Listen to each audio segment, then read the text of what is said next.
Hello, everyone, and welcome to episode 13 of the Argument Clinic podcast. My name is Martin. I'm here with my lovely co-host, Lawrence. How are you doing, Lawrence? I'm doing fine. How about you? I'm doing excellent. Back to school night just ended at the school that I coach, so I'm running on fumes, but I'm ready and raring to go for this episode. What have you been doing for the past week or so? Well, I just got out of a 3-hour-long philosophy class, which was real fun. Excellent, excellent. On what, if you don't mind me asking? I think we were covering Plato's The Republic for those 3 hours. Although at some point Ooh. in time, I lost track of time, and I don't know what actually happened. Now, much like Plato's The Republic, am I right? Were you like in the cave losing track of time? No. No, no, come on. That worked perfectly. Anyway, we are the Argument Clinic, which is a debate podcast for Lincoln Douglas debate. We are a fundamentals podcast. We focus on the ways that you all can improve at debate, whatever level you are. If you are just a local debater who hasn't been to that many national tournaments, or you're a storied veteran of the national circuit scene, or you're just someone who likes to have a nice little chuckle on the inside of your heart, and you just love to come and hear our excellent banter and hard-hitting tie color commentary, then you are in the right place. It would be uncouth of me not to mention that we have an excellent sponsor, Victory Briefs, that helps keep the podcast alive. Victory Briefs is an excellent website that you can go to access relevant articles about debate, as well as an excellent summer institute where you can learn from some of the best in the country and the best in the business, just even outside of the country. I know there are some people that came in from out of the country at the VBI session that I was at. And those things really and truly are excellent. Lawrence, have you ever been outside of the country? Yeah, I went to China when in like 9th grade. Okay. How does that compare to Ljubljana, Slovenia, which is a place I've been to that exists? Well, I have no relevant basis for comparison, but I'd assume that there's more Chinese people there. In Ljubljana? No. Okay. All right. So you'll notice that this is coming off of an episode last week. This is kind of because we had a long hiatus as Lawrence was slaving away at working at debate camp, and I was slaving away for some of that period working at debate camp. So we had a long period where we were not recording podcast episodes. So what we're doing is we're giving you two, this one this week and this one last week. We're also doing this episode now because it's a topic analysis episode. We know that you all love that. So this is the topic analysis for the national service topic, the September-October resolution for 2017. And we wanted to give you all the maximum amount of time to prepare for some of the big tournaments. If you're in the Northeast and you frequent the Yale tournament, then this is maybe something for you. Or you just want some gas to juice up your next local CFL. Does gas juice things up, Lawrence? Opinion. On a scale of 1 to 5, how juicy is gas? No. That's not an answer to listening comprehension. Try again. 1. 1, not very juicy. Well, we can't all be perfect. So this is a scholarship episode where we go over an issue of having you all learn more things about debate. We're going to let you know all of this stuff about the national service topic, and we even have an excellent super secret special guest that's not going to be secret that's only going to be secret for you all for the next 60 seconds before we get into our main topic. But we got a really good guest this week. We're super stoked to have this person on. They're excellent and an excellent person. So when we get back from the break, we're going to jump into the meaning of the topic. Then we're going to go over affirmative arguments and negative arguments. Stay with us.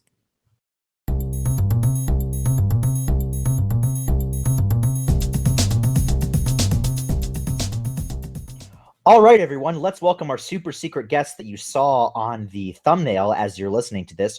Raffi Piliero, how are you? I'm doing fine. How are you doing today? I, as I mentioned, am excellent, although I am running on fumes, which means that fumes have collected in sort of a gaseous region, and I'm able to walk across them. You could consider that a superpower. So Raffi, now you went to Harrison High School, like many of our other storied hosts. Are you familiar at all with Chetan Herzig? Yeah, he was my coach. Really great coach. Really great guy. So you are familiar with him. You've at least heard of him. Yes, I've at least heard of him. That's good.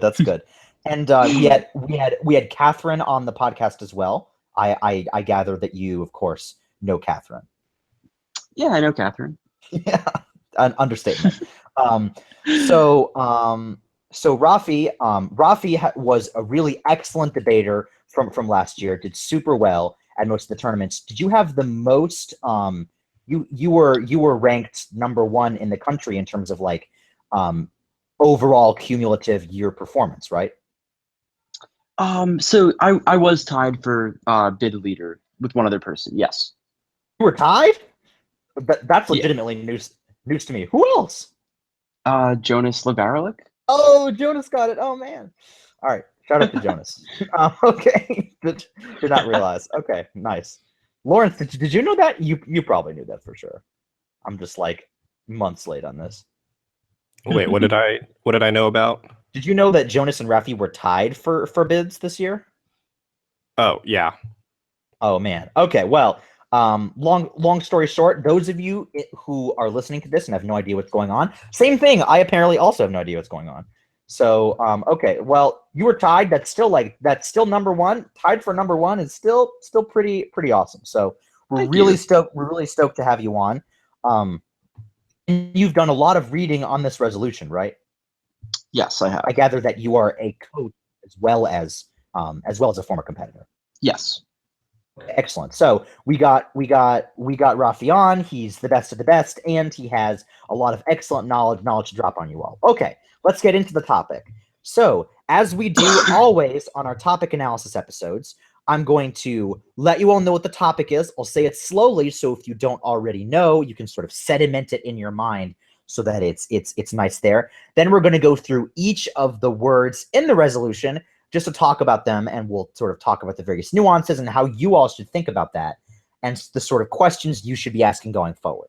Okay, so the topic, as many of you know by now, because the topic has been out for like 3 weeks, the topic is, in the United States, national service ought to be compulsory. So again, in the United States, national service ought to be compulsory. So before we get into any of the specific words, I want to talk to you, Raffi and Lawrence, about Raffi then Lawrence, about how you all feel about this topic. I know that I've had a lot of fun researching this topic. It was way better than I thought it was going to be. So I really like the topic since I think that it's a very relevant issue, and I really just enjoy topics that do have a lot to do with contemporary policy issues, and I just find it. I've enjoyed researching the various angles of the topic and how the topic. There's often more than just meets the eye. Like at first glance, I assumed the topic was just going to be about military service, but it seems that a lot of people are exploring the topic. Not just about military service, but also things like volunteering or other types of service. So I just like how the topic kind of diverges in that way. And there's a lot of interesting research about it and a lot of articles about it. Yeah, that's definitely true. Contemporary policy are also really high on the list of topics that I like, and this one is just has a super relevant literature base, and has just been a real delight to find stuff on. Now, Lawrence, how do you feel about this resolution, or are you out of feelings because of your philosophy seminar? Yeah, I'm pretty dead. But this was the topic at LA2 for 2 weeks. I've already sort of heard What a does lot of that mean? debates.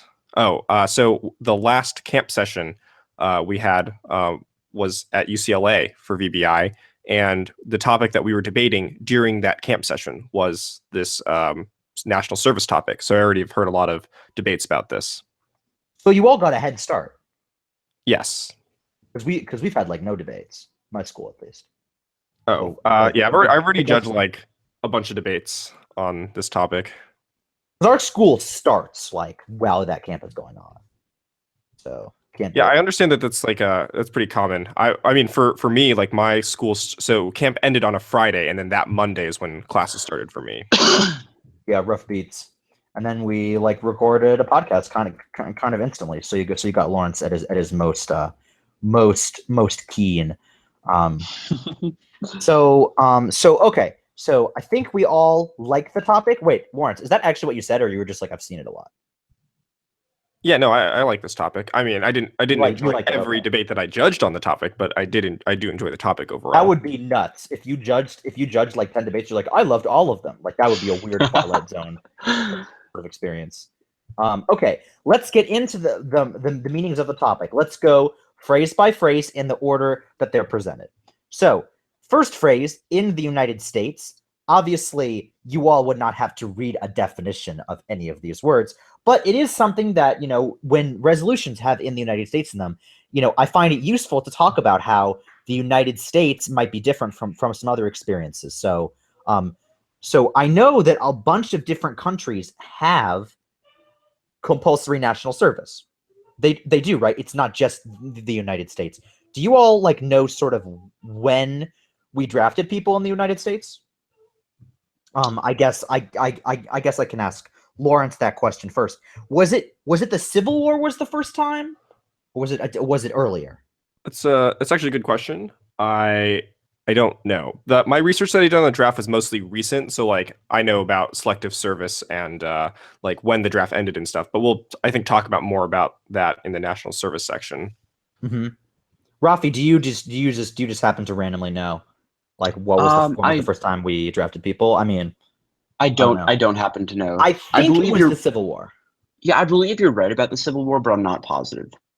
I know for a fact that we did it in the Civil War, World War II, and the Vietnam War. We probably did it for the Korean War, but I'm not sure. Do you know?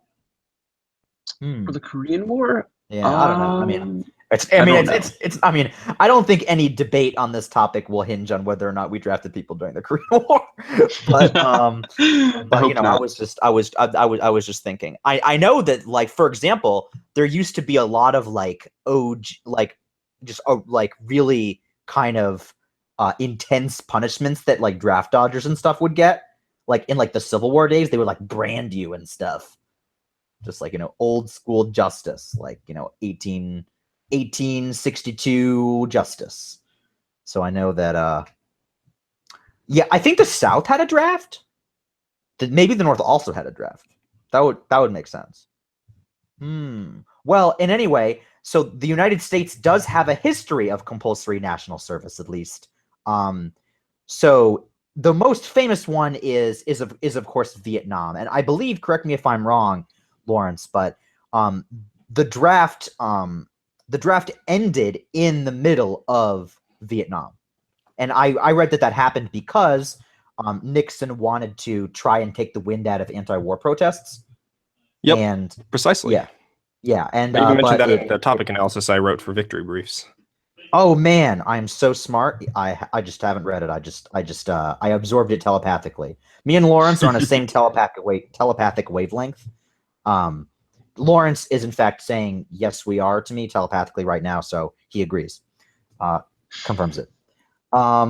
So it ended during that time. Now the United States has something called the selective service. And so what exactly is that compared to compulsory national service? Raffi or Lawrence, whoever you feel that this is a thing that you can answer. We currently have a selective service system. People have to register for it. How is that different?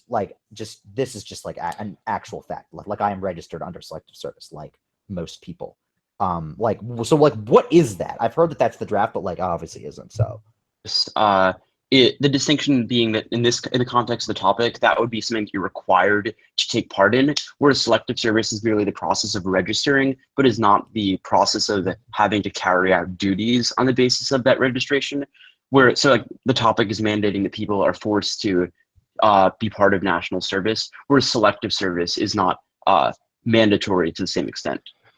Well, and one thing I'll add is, so basic history is that selective service was put into place in 1940, I believe, by FDR through the Selective Training and Service Act. And the thing that makes it different from the draft is that the current version of selective service exists, not because it is a draft, but that if a draft needs to be resumed, the list of all people who would be drafted is already present in selective service for all men through the ages of 18 through 25 who must sign up for selective service. So it's not the draft, it's just the precondition for a draft. Ah, I see. So it's kind of like the census, sort of, for draft eligible people. You Yeah. just like kind of like you end up with just like a database of them, and you have to sign some forms or whatever, so that they can draft you if they want. If we were to ever be like, hey, the Chinese are invading, we need some gosh darn troops, then they could like conscript me.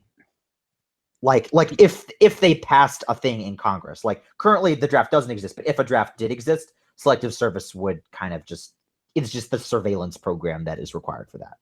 It would help them know who was like eligible for it and who they would conscript. Okay, and we will talk about that shortly. But while we're still on the topic of the United States, I know there are some countries that have compulsory national service that like exist, and I'm just and I only know actually of a couple off the top of my head. I know for sure Israel has one.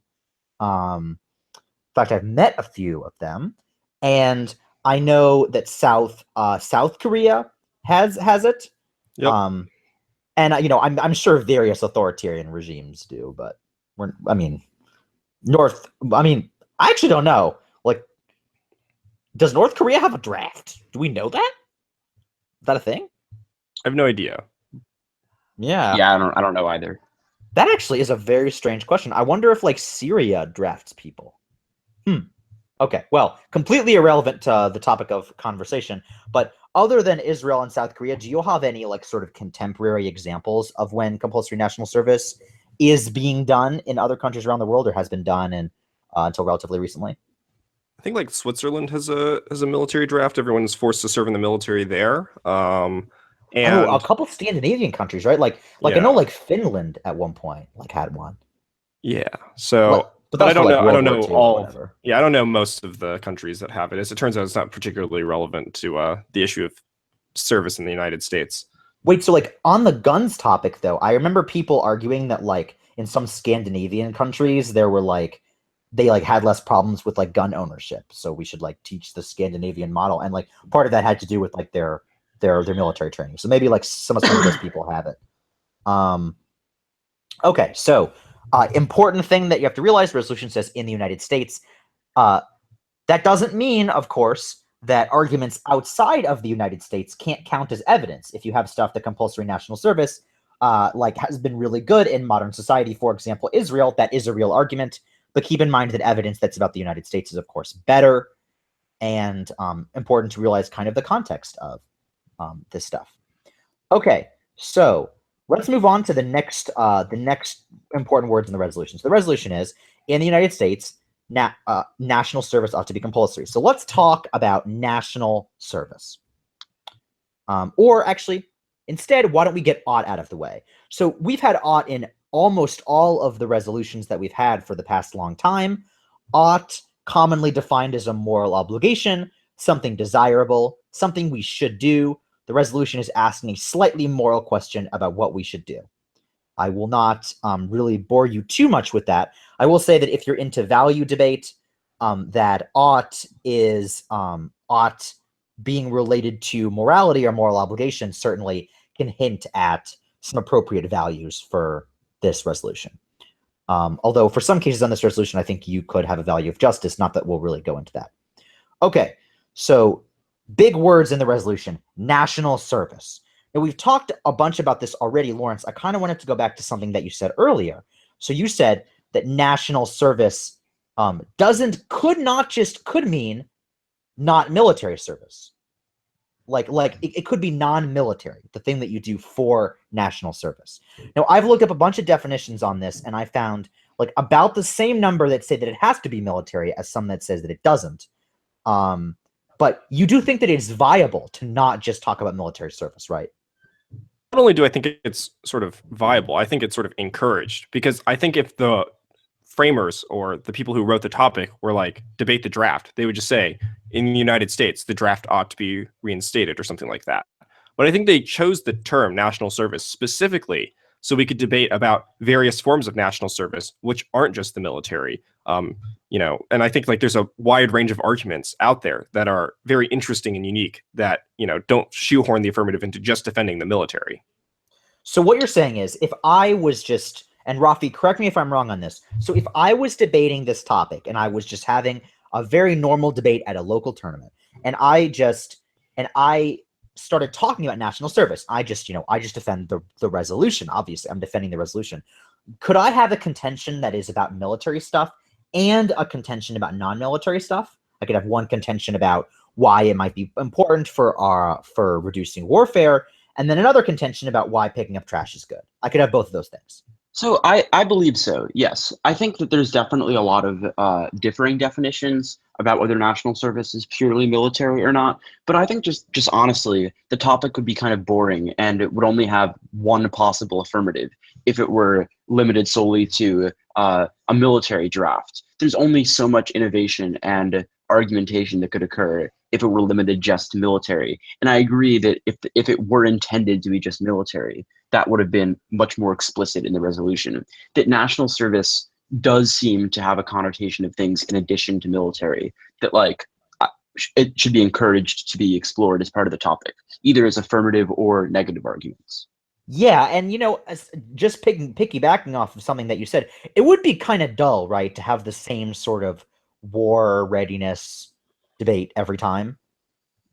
And yeah, I think so. So it and one, I also liked how you said negative. Like, of course, it's possible for the negative to bring up some of these issues as well. I do think, and correct me if I'm wrong, would it be a little weird to have a case in at like a local tournament that was just about the non-military stuff?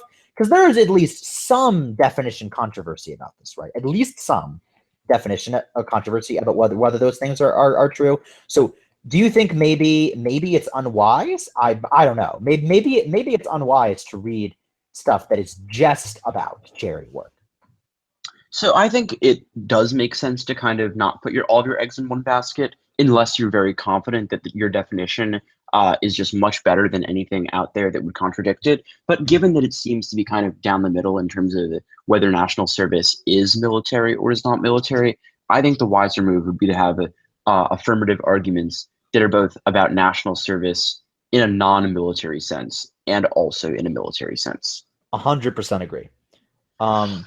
Okay, so another thing that I wanted to talk about with national service with you all is kind of who is involved in national service. And I mean that in a couple of different ways. First way I mean it. So national service, so if we had compulsory national service, does that mean every American in the United States right now all picks up, joins the army? So the army is like the however many millions of people that are in the United States, like that's the army? Or is national service? Well, I have this question sort of flagged under the compulsory question, but I guess it is relevant here too. I don't see any serious proposal to reinstate the draft or national service that applies to literally everyone. Most of them will stipulate it as a condition of sort of age, so maybe between 18 and 20 or 18 and 25 or something like that. What about like exactly 39-year-old clowns? No, unless of course their name is Martin Siglo. And I'm not a clown. Gotcha, Lawrence. But you are 39. And I actually am. So there are also people who write about national service, and it's like whether or not it's compulsory for all people in terms of attaching it to like high school graduation, for instance, or for college entrance, or for things like that. And so those are the sort of two most common proposals, are like either attached to your graduation requirements or to a specific age group, but certainly not everyone in the United States at the same time. Yeah, sorry, go for it, Raffi. Oh, thank you. It just seems to me, at least, unintuitive that every single person in the United States would just get up and join the military. It's because that would mean there's literally like nobody in the United States like occupying any like non-war any domestic positions, and like that would just seem to be like a really, really bad thing for the economy. So it just seems post-apocalyptic, right? Yeah, like you would just like you would just walk through a bunch of like abandoned cities or whatever and think that you're in like The Walking Dead. Yeah. So and that has just never happened before. So I just don't think that's like a reasonable interpretation of like what the affirmative should be expected to defend, or what the negative should be expected to debate against, because I just don't think that's grounded in the topic or grounded in reality. Right. Definitely not grounded in reality. So Lawrence mentioned age 18 normally, right? Like obviously the United States isn't conscripting 12-year-olds or 80-year-olds for that matter. Normally it's like people that are about like 18 to like what, like 30-ish, maybe? That sounds about Yeah, right. yeah. I mean, like 18 to 22, 18 to 25 seems like the more appropriate range. Like it Get those seems young like guns in there. it doesn't seem like particularly feasible for like an entire segment of the American workforce to just be removed and put in the military. So What if you like just draft people who are like 70 plus and like that's the army? So, I mean, like, not that I encourage this, but apparently there is a branch of national service run by the government called the Senior Corps, which is where older citizens That's so cool. will volunteer their time, and so perhaps we can make Senior Corps Volunteer. mandatory. I want that volunteering, Lawrence. We need to force these people. Right, so you just make Senior Corps service compulsory. I don't know why you would do that. Don't ever say that, people. That's so bad. Okay. That's not the best argument.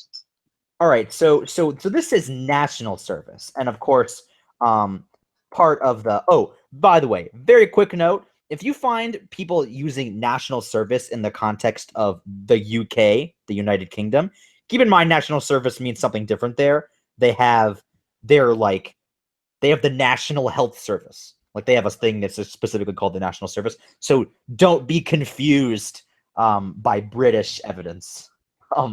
But yeah, so national service, national meaning across the nation.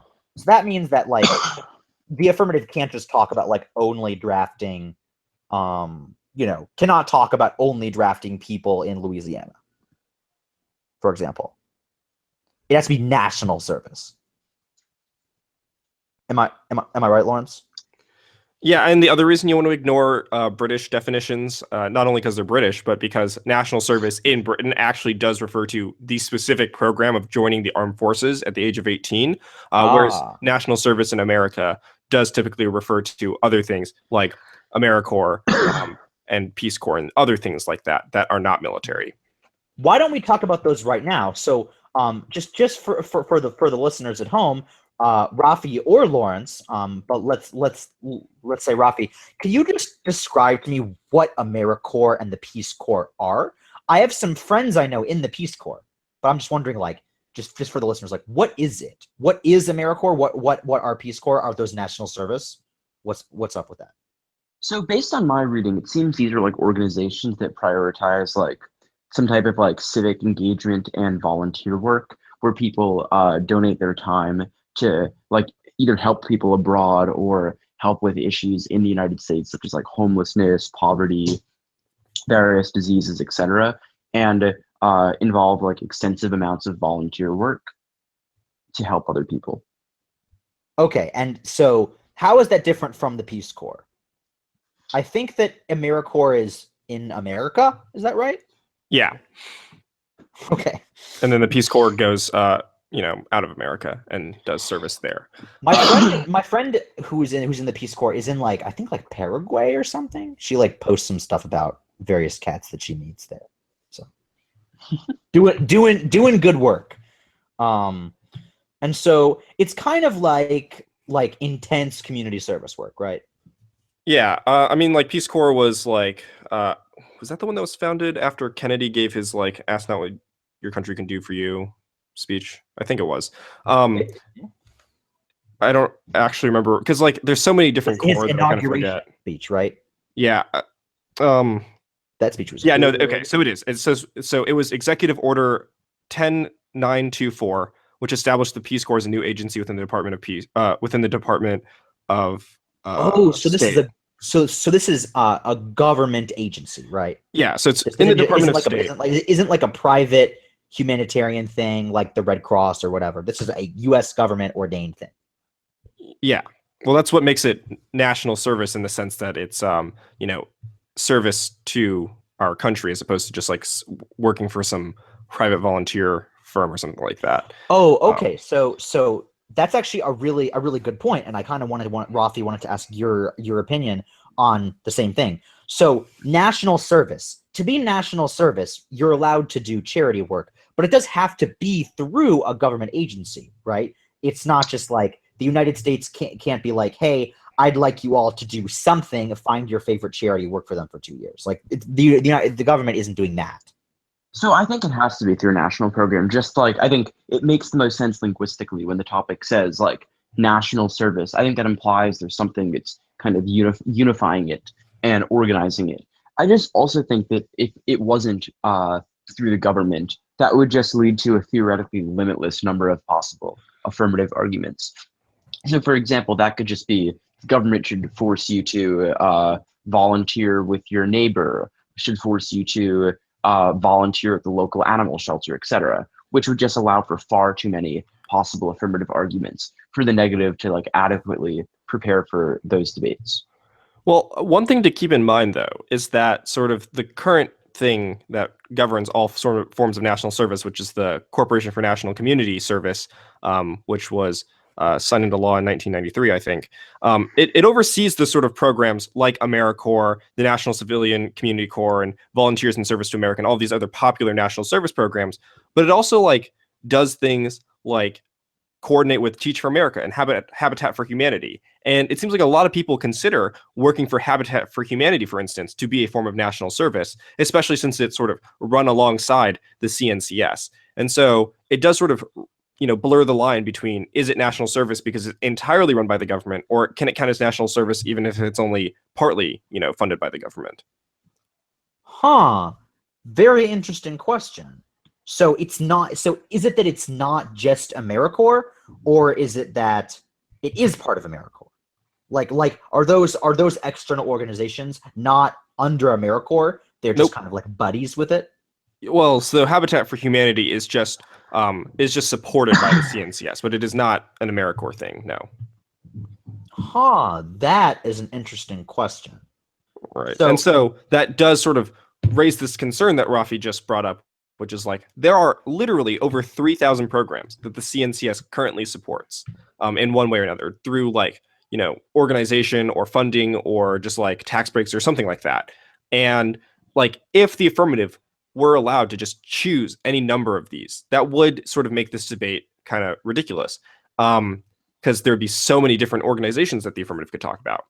I will say though, in fairness to the negative's ability to respond here. Now, obviously, in the vast majority of the time, if the affirmative just starts talking about some like really obscure small program, that the negative could kind of like weigh against it, though, right? I mean, like if their point is that national service maybe would harm our economy or something like that, and they're like, yeah, but my program picks up 50 pieces of trash a year. Like, well. Like, it's true that you might not have evidence about that program, but like you can still address it, of course. Well, I think the solution isn't just to explain why the negative case outweighs. I think the solution is just that like no author in the literature sort of specifies that you have to choose one of those 3,000 programs that the CNCS, has. Like it merely says that like it's just an example, right? Yeah, service generally would be good. And so like no author thinks like in the United States, national service ought to be compulsory, and then they mean compulsory to mean literally only service in one of these three things that the CNCS does, right? That's silly, and it's just like not realistic, and it's not at all what anyone really seriously proposes. Instead, when people argue that national service ought to be compulsory, they're either saying only military, only non-military, but like literally anything that's non-military, including anything like just like you have to work with the CNCS at some point in time, but like you don't have to, we don't get to pick which one you work for, or some combination of military and non-military. And that's about all they specify. They don't like pick programs that you work in. Huh. Very interesting. Well, we've taken a long time to look at national service and kind of what things are included in that. So national service, about how long does that last? Like a few years, right? 1 to 2 usually. Is that right, Raffi? I think that's about right. I don't think it would be. I don't think it would make sense for it to be substantially longer than that, or we'd run into the problems of like drafting 70-year-olds into the military. But I also don't think it Right. would be shorter than that because that just wouldn't be feasible for, let's say it was a military draft for fighting a war. If people arrived and then as soon as they got there, they were just like, nope, we're done, and we're sent back. Yeah, I mean, it takes a long time to train people, right? To just like fight things or pick up trash. I mean, I think the some of that former would stuff, take some of that longer. stuff's hard. Hey, man, picking up trash real hard. As some people demonstrate by the amount of litter that I see on the street. Okay, so we've had in the United States, national service ought to be, and then the last word is compulsory. So compulsory means you don't have a choice.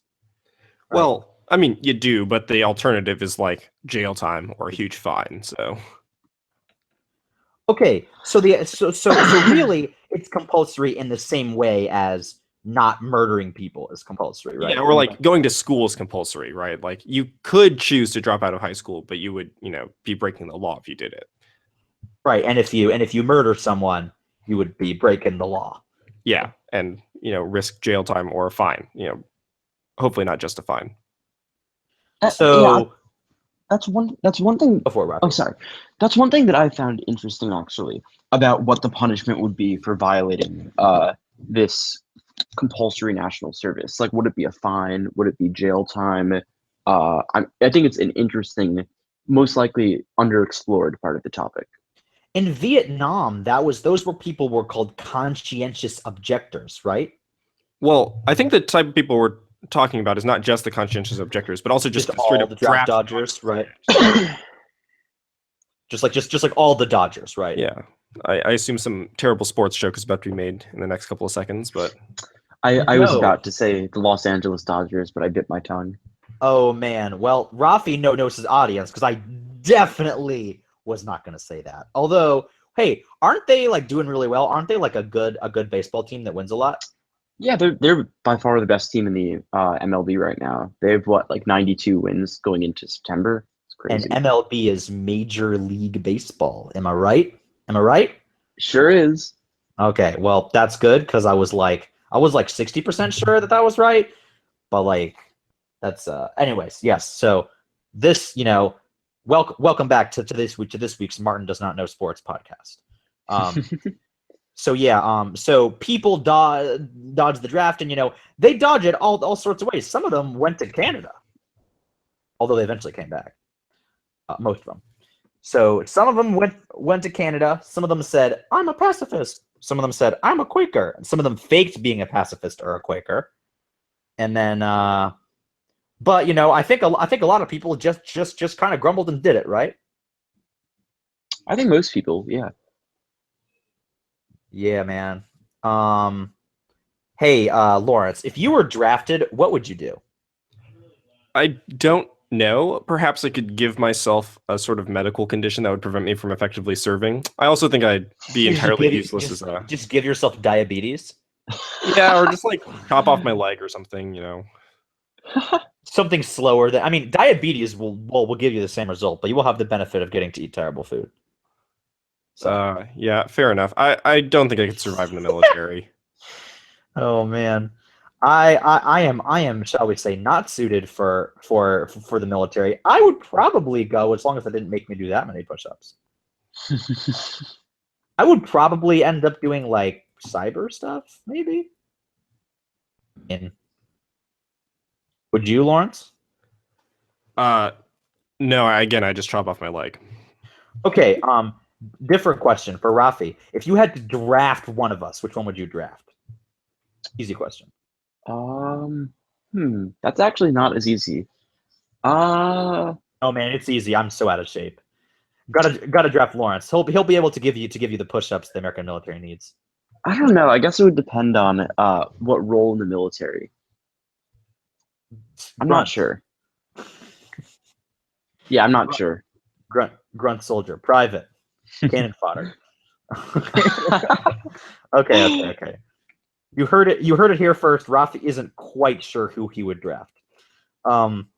I will say that I don't know about you, Lawrence. I got drafted last in a lot of sports events that I had to play in the middle school.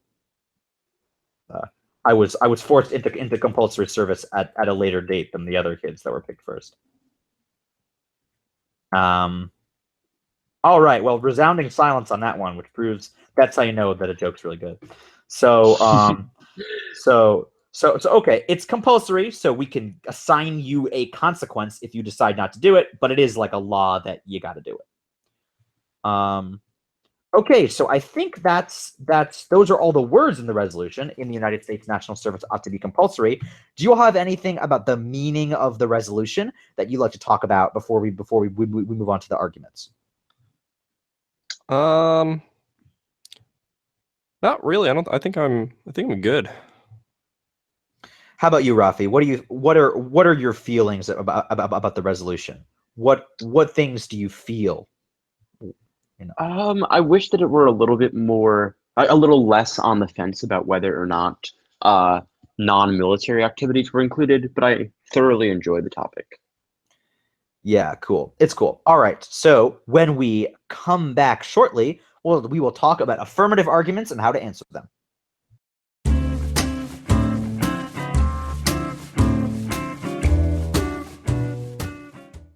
Let's talk about some affirmative arguments. Now, just like every topic analysis episode that we do, we have three affirmative cases that we're going to talk about. We're going to go to a break, and then we'll have three negative cases.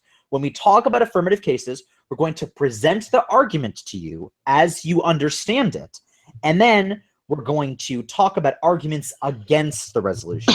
Now, if you, at any point, want to send us an email at theargumentclinicpodcast@gmail.com, and if you would like an example article for any of these topics, let us know. We'll be happy to hook you up with what you need. But we're not going to give those specifically on the podcast unless one of them is super excited about some super sweet article that we have and want to share. Okay, so affirmative arguments. First one is I have written down war. Now, this argument, and I'm going to turn the reins over to Raffi on this one, is an argument that having compulsory national service, and in this case, it's really about military service, will eliminate the prospects for war. Raffi, can you walk us through that counterintuitive claim, how getting more people in the army can mean that we have less wars? I don't really understand that. So could you help me with it?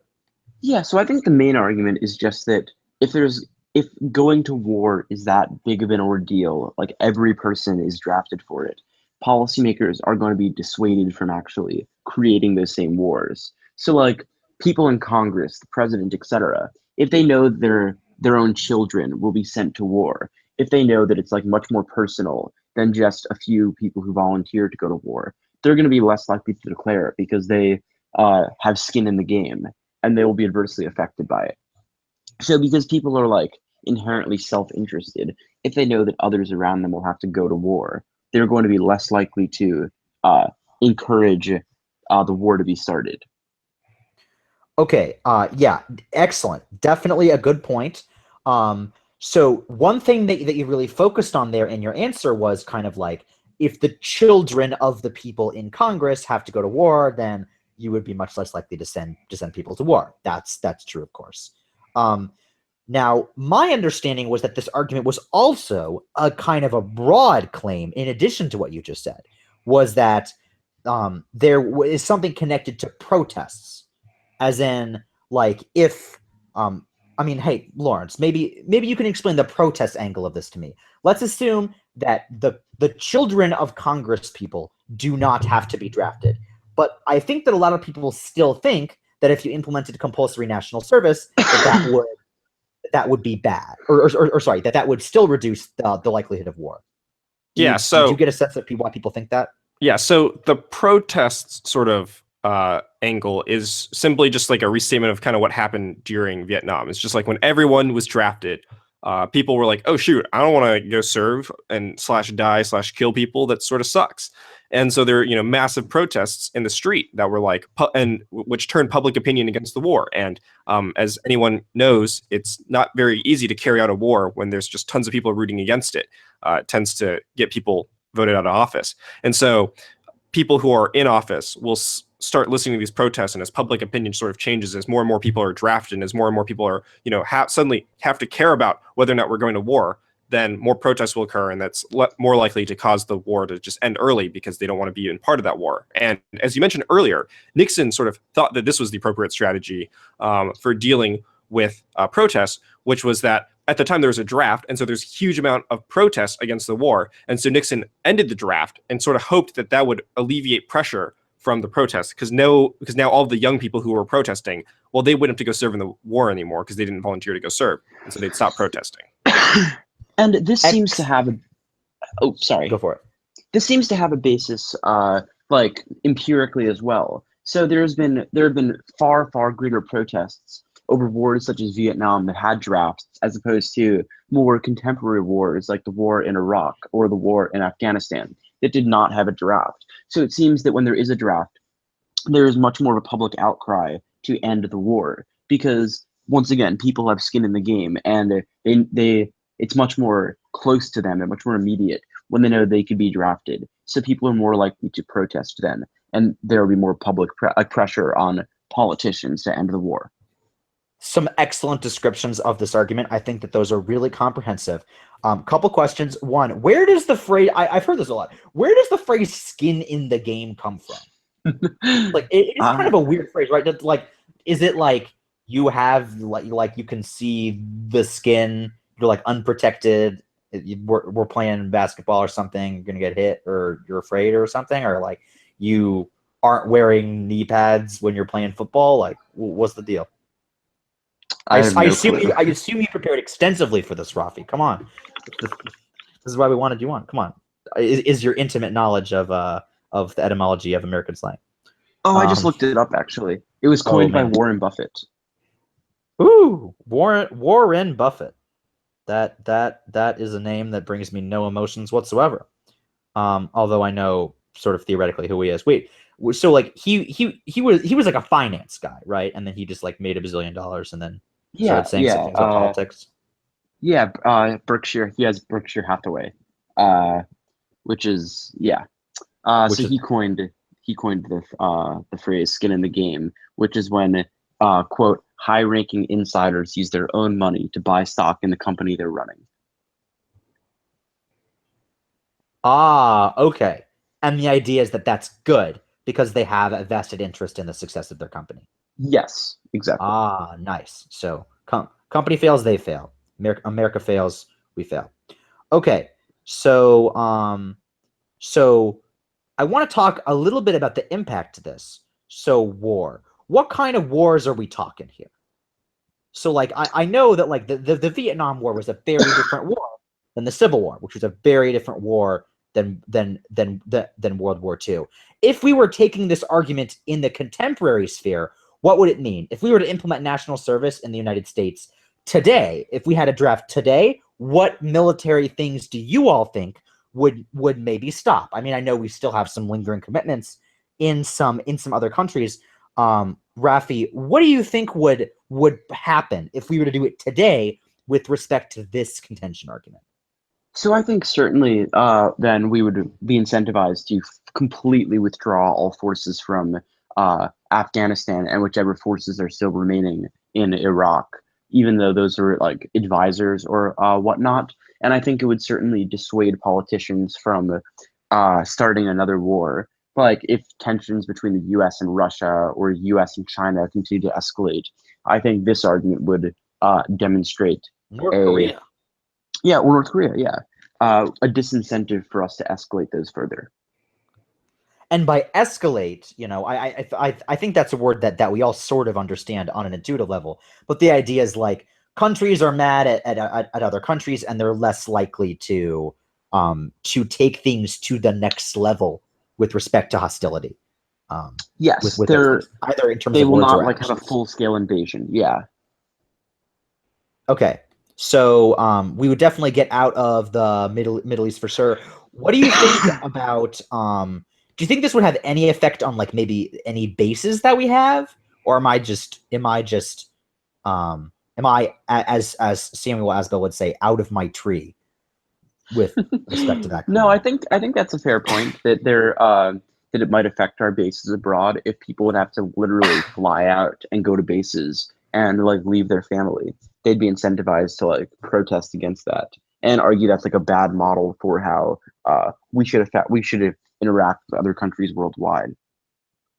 Yeah, here's a separate question, which is not totally related to this argument, but is like sort of interesting. Let's say we had a huge influx of people into the military. We would have to build more bases, right? I think so, or to would we? accommodate people. Oh, that's a new argument I thought of right now. I'm so smart. Any circuit debaters listening to the podcast, please do not write that argument. I want to write it first. Okay, so let's talk about some arguments against the war, Af. So we have two arguments listed here. Lawrence, the first one that I have is just policymakers do not really care about the general public. And correct me if I'm wrong, but this kind of ties right back into that Vietnam story that you were talking about. I mean, Nixon removed the draft, but the protest still happened. Yeah, and not only that, but like the protests still happened, and like the vast majority of policymakers just didn't really care that public opinion was not in favor of this war. I mean, you can kind of look at the sort of interventions in the Middle East that have occurred when we went into Iraq. The public opinion was not particularly strongly in favor of going to war, and yet they don't really seem to care that much about this. And this notion that policymakers suddenly really care when maybe their children are up for the draft is like kind of wishful thinking. But it's like pretty easy to go back in time and notice that like the biggest wars that were ever fought were mostly fought with conscript armies. And, maybe they're a little bit outdated in sort of their relevance as an example. But I think the sort of general idea is that there's no way the draft is the one thing that prevents policymakers from suddenly going to war. I don't think they could possibly care enough about either protests or even their own children going to war, especially given how many like people send their, children off to war now willingly. So, yeah. And let's kind of like, by the way, completely true, especially about the thing that people in Congress being willing to send their kids to war. Point of pride for a bunch of them, actually. Now, Raffi, I kind of wanted to ask you about this. So, so protests, right? Let's imagine that protests increase across the nation to the draft today, in today's American society. I think part of the argument here, right, is that wouldn't do a lot. We already have a lot of protests, and not a lot's necessarily getting done on the basis of those protests. So, why would we need more? How do you think that it sort of connects to our current situation? So I think that if there were more protests, I think that that's a fair point that a lot of them are not being effective. But I think that especially in like the interconnected global age, if there are more protests, it would start to make a message, send a message to a lot of politicians and even people internationally who might put pressure on the United States or just kind of downgrade their vision of the United States on the basis of other people, like people within the United States, objecting so feverishly to United States policies. And honestly, a lot of people might just start trying to get change with voting. They might just vote out politicians who are not responding to their demands and not responding to the protests. If it really was I think the difference is right now the people protesting are mostly not among the majority of people. But I think that if it was something as controversial as a draft, that would like a definitely mass change. protest. Yeah, it would be huge, I think.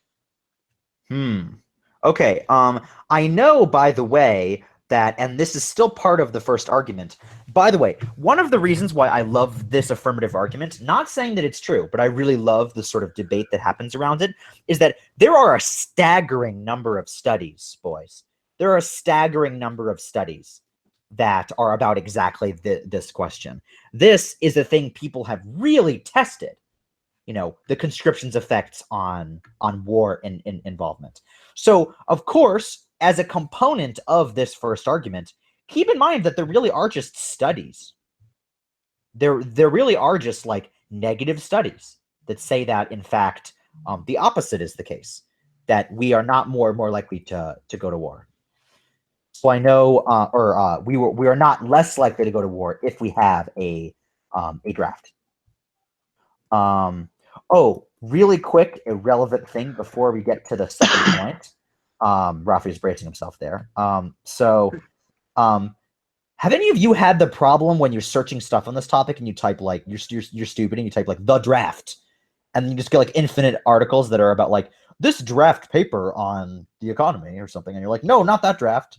Oh, really? And my So- papers are generally about like about football drafts. I was going to say the same thing. My searches bring up fantasy football. It's like top 10 sleeper picks for this week, ESPN. And I'm like, I guess I could card that, but why would I waste my time doing that? One thing that I always think is really funny is when you like tag cards such that it makes sense as like a topical argument, and then you just read a completely non-topical argument.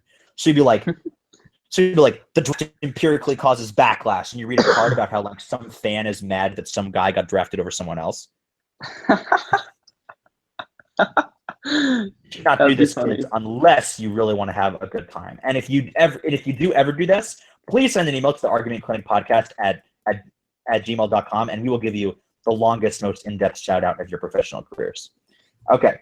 So the second argument that we have against the war aff is that, frankly, there are better ways to not go to war with people than to make all your people fight in wars. Like, can't we like just get out of Afghanistan instead of like conscripting a bunch of people and hoping that will make us get out of Afghanistan? I mean, there's got to be better ways of drumming up public sentiment, Lawrence. I mean, there's got to be better ways that don't like do other bad things. You would imagine, but for some reason, people really seem to think that the draft is the one key solution to all of our problems in life. Yeah, I don't get why people don't feel like you can just do other stuff. I mean, there are way easier ways to solve the problem of apathy in the United States than forcing everyone's kids into the military. I mean, like, even if that would help with the war problem, like, can't we do something a little less destructive and coercive to people? Like, those are my thoughts. Like, so for example, Raffi, tell me if this is an unreasonable thing. Couldn't we just kind of like organize protests like ourselves? Like, why do we need to be like, if we grant that the affirmative gets to say, hey, like, I'd like there to be this big draft, can't the negative say like, well, you can have your big draft and I'll just have this big sort of grassroots movement? So I think the negative can certainly make arguments about why that's likely and is going to happen in the status quo. I'm not sure if the negative has the ability to defend that these protests will happen in their world as That's like fair. being desirable, but I think they certainly can argue that if they're happening in the status quo, this would resolve a lot of these problems that the affirmative criticizes. And there are like a fair amount of protests now, although people have been protesting things that are not Afghanistan. People have shifted their attention elsewhere these days. But I mean, we do have like a fairly large amount of protests and stuff in the U.S., right? I think so. It seems like there's certainly a lot. Another thing, like, so obviously war is bad, sort of very, very generally. Is the war in Afghanistan that is still happening, like, is the fact that we have troops there now really that bad? Does it really justify drafting a bunch of people? I mean, this is actually just a factual question. I could be very ignorant. Maybe we're spending $1 billion in Afghanistan now, and people are dying all the time. But I feel like if that were true, I would have heard about it. My overall question is like, how are we doing in Afghanistan, and does that really warrant conscripting our kids? So I think that's probably accurate that we're not as heavily involved in Afghanistan as we once were, but I think we certainly have some presence there. And I think maybe the better angle the affirmative could take on this would just be that it's about future wars. Like, they could argue that if there's going to be like a potential conflict with North Korea that we should be careful about, the way to ensure politicians really are careful is if they mess it up and there's going to be a conflict, that they have skin in the game. So you would read this, of course, with a utilitarian criterion. where you would and listen to past podcast episodes on that, but you would of course just want to say that that like we should try to protect, try to have the greatest good for the greatest number of people, get a lot of happiness, save a lot of lives, etc. And that this would be giving people skin in the game is a good way of doing that. Okay. Let's talk. I think so. Yeah. So let's talk about the next affirmative case. The social contract is what I have here. Lawrence, can you walk us through the social contract act? I also have written down civic republicanism. Can you please explain what's going on here? All right. So I think we wait. No, have we covered the social contract yet on this podcast? We have. I don't. Episode like 9. Oh, cool. Oh, cool. All right. So if you're unfamiliar with what the social contract is, such a good episode, criminally under-listened to. Please listen to it. Anyway. Yeah, so if you don't know what the social contract act is, I suppose you could read a little bit about it. The general idea behind this affirmative is that in a society in which you receive benefits and the protection of society, and you owe that society some sort of something in return. And so most of us would agree that, for example, we pay taxes, to the state in order for it to come and protect us and give us like a police force and a military force and a firefighting force. But some people take a little bit further, which is that service in the military or national service of some sort is the thing that you owe to the state, because the state provides you with years and a lifetime of protection and education and police protection, and et cetera, that you owe 1 or 2 years of your life to serve the state in some way. And so some people will take this to mean that you have to serve in the military because, the military is the thing that, keeps you in the United States of America safe. Some people will just simply argue that you can repay your debts by discharging your duties by serving in like Teach for America or some other non-military form of service. And a lot of these social contract sort of people will take it a little bit step further, which is that the sort of duties of defense against external aggression should not be sort of trivialized and made into a sort of commodity to be traded away. So, for example, most people who serve in the military now, there tends to be a sort of disproportionate representation of those who are more likely to be impoverished or more likely to be minorities. And they have to sort of disproportionately bear the brunt of the work to serve and protect our country because of the way that the incentive system works currently. And that these people say that everyone has this duty to protect our country, not just those who are on the sort of low end of our ladder. And so we have to distribute this burden equally. So citizenship, right? So this is directly related to citizenship, Raffi, right? I mean, the things we associate with being a citizen of the United States. I think that what these people are saying, people that make this argument, is like, we should think of this as part of being an American citizen, even though we don't now. We used to think that it was part of American citizen, that you could be expected to defend your country, but now it's not, right? So I think that there definitely is a connection between like the obligation someone has as a citizen as being part of the country to like give back to some extent, given that the country often does so much for like you in terms of like providing you with like security, providing people with like companionship with other citizens, etc. So I think that is a compelling affirmative argument that you can't just like treat it as something voluntary, like I'll do it if I have time, but rather you must give back because that's part of like your obligation as being part of that country. And if you don't fulfill that obligation as part of being a part of the country, then the burden is instead, as Lawrence said, borne by like groups that just happen to be in the all volunteer military. They're kind of bearing, they're bearing like 10 of the 10 people's responsibilities, like what it would be normally is like thrust upon that one person. And that's like kind of unfair and not really civic. So, civic republicanism, civic obviously means like, civil society as in kind of the, as in kind of like the country that we inhabit and the people that we are. What does republicanism mean in this context, Lawrence? Republicanism as in republic, but what is like republicanism in the context of civic republicanism? Well, it might be easier just to explain sort of what civic republicanism is as a concept and sort of trying to break them apart.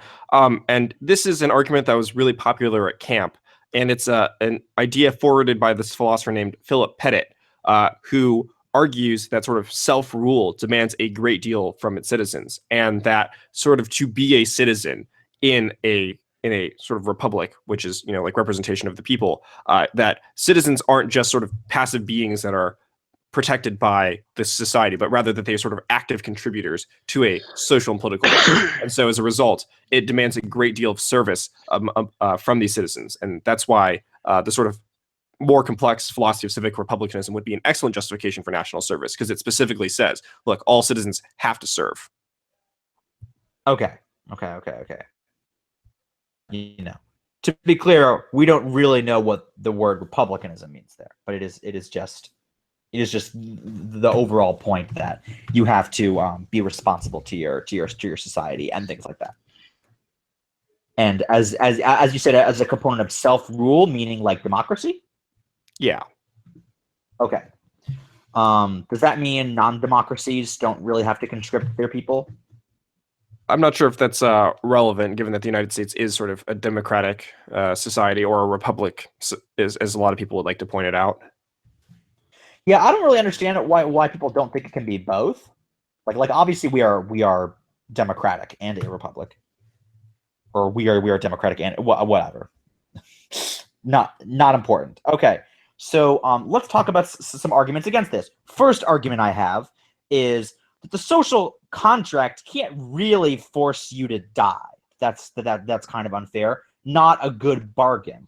Like, isn't the idea of the social contract, Raffi, that this is kind of like a back and forth?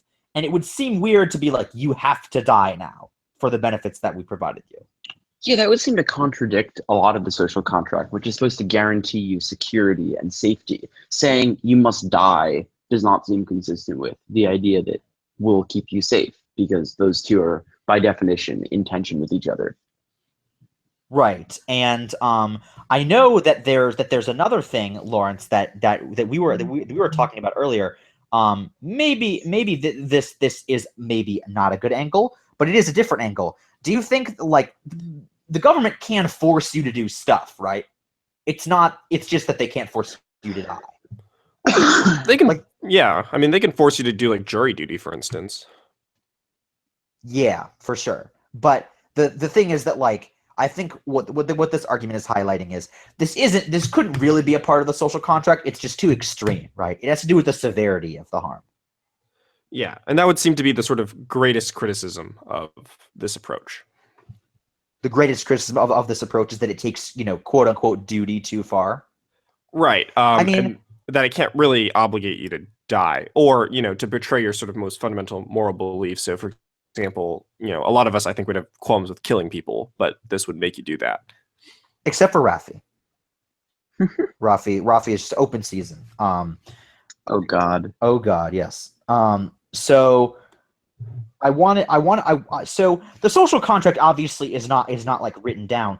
So one of the weird things about citizenship, and maybe this Pettit stuff that you were talking about earlier, Lawrence, maybe answers part of this question, but it does seem a little arbitrary to just kind of say that citizenship requires certain things, right? Like, it kind of just seems like people are just saying this to say it. Like how would you objectively prove that citizenship, quote unquote, like really requires, end quote, that you be specifically conscripted or have to do national service? Because that's kind of like a very specific thing. I mean, there seems to be like good reasons to believe that national service is sort of necessary to form a national identity, that it's necessary to like fill in issues that face our society now. So is the national identity stuff, like, is that really a component of this argument? It could be. Is that why people think that the social contract means we should do it? Well, I think the better reason, although I certainly don't think that the national identity stuff is irrelevant. I think the main reason is just that the social contract requires you to give up something to the state in return for its protection. So I think minimally a contribution to the defense of the state through sort of military service seems justifiable under the social contract, or a contribution. Why does it have to be military service? I mean, couldn't it just be like you just got to pay more taxes? I mean perhaps. I think that strongly, links into this argument that's like, if you do that, you turn sort of national defense into a commodity that is borne primarily by people on the lower rungs of social classes, and that seems problematic. And so in order for us to sort of evenly realize this sort of duty to contribute to protect the state, I think it's best to evenly disperse this duty across everyone. So this is not just a social contract argument. It's also kind of an equality argument and about the distribution of burdens in society. Like certain people have to bear certain costs, and the idea is that like the costs are falling on the wrong people, and we should rebalance that. Is that a fair characterization? Yeah, and that was what I mentioned earlier. Okay, great. So the second argument against the social contract app is just an argument against the social contract in general, that the social contract is like not a good concept. And I know that like people criticize the social contract for being a kind of wrong way to look at government. We have a whole episode on the social contract that you should of course check out, and I'm sure that we talk about some of these things, or maybe we just talk about the social contract in general. So let's kind of just, so of course you can make arguments against the criterion as well as against the contention, which we should probably talk about before we move on to the next argument. Talk to me about criterions, Lawrence. So you said you judged people reading this case. What criterions were they using? I didn't judge very many straightforward social contract apps, just a few civic republicanism apps. And I mean, the criterion was basically just consistency with civic republicanism. Okay, so that can be even the criterion by itself. Yeah. Okay, cool. So all of you at home, you want to write this case. Sounds interesting to you. I would start off by looking up about a lot of stuff about civic republicanism. Maybe look up that Philip Pettit stuff that Lawrence was talking about. Okay, next affirmative argument, last affirmative argument. Let's talk about war fighting. So this is an AF about increasing military power and kind of the importance of that. Now, Raffi, we're going to talk about two related concepts here, and I'm gonna tell you what they are, and I want you to tell me which one you like to talk about, and I can talk about the other one. So with the first one, we have hegemony, and the second one we have readiness. So it's your choice. You can explain whichever one of those you want. Eeny, meeny, miny, mo. I'll talk about hegemony.